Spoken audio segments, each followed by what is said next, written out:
কি মিসের সাথে কথা শেষ হয়েছে? এখন চলো বাসায় চলো। তোমার জন্য একটা সারপ্রাইজ আছে।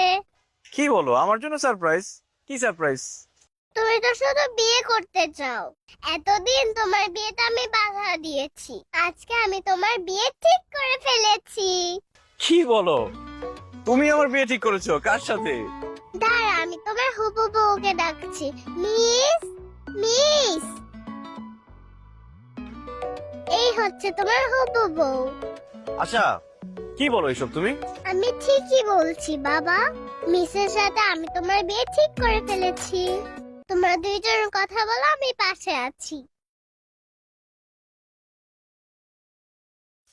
সরি, আপনি আসলে আশার কথা কিছু মনে করবেন না। আশা আপনাকে খুব ফলো করে। আপনি যে কালারের ড্রেস পরেন ও সেই কালারের ড্রেস পরতে চায়। আপনি যে কালারের নেল পলিশ দেন ও সেই কালারের নেল পলিশ দিতে চায়। আসলে ও আপনাকে ভীষণ পছন্দ করে, এই জন্য হয়তো এই কথা বলেছে। আপনি প্লিজ ওর কথা কিছু মনে করবেন না। আমি কিছুই মনে করিনি, বরং খুশি হয়েছি।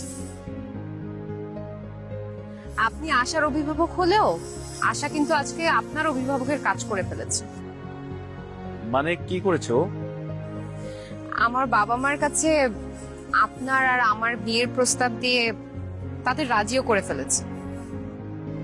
কি বলছেন? মানে আচ্ছা, বিয়ের জন্য কি শুধু আপনার বাবা মাই রাজি হয়েছে, আপনি হননি?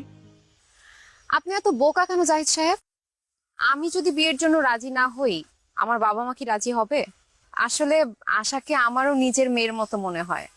আশাকে ছাড়া আমারও ভালো লাগে না। ওর প্রতি একটা টান অনুভব করি, মায়া অনুভব করি।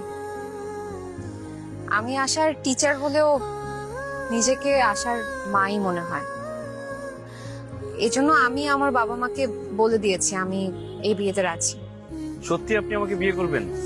মানে আমার আশা একজন মা পাবে? হ্যাঁ, সত্যি বলছি। এবার আপনি বিয়ের আয়োজন করেন। আমার যে কি খুশি লাগছে। আমি খুব তাড়াতাড়ি বিয়ের আয়োজন করছি। আমি তোমাদের বিয়েতে নাচবো।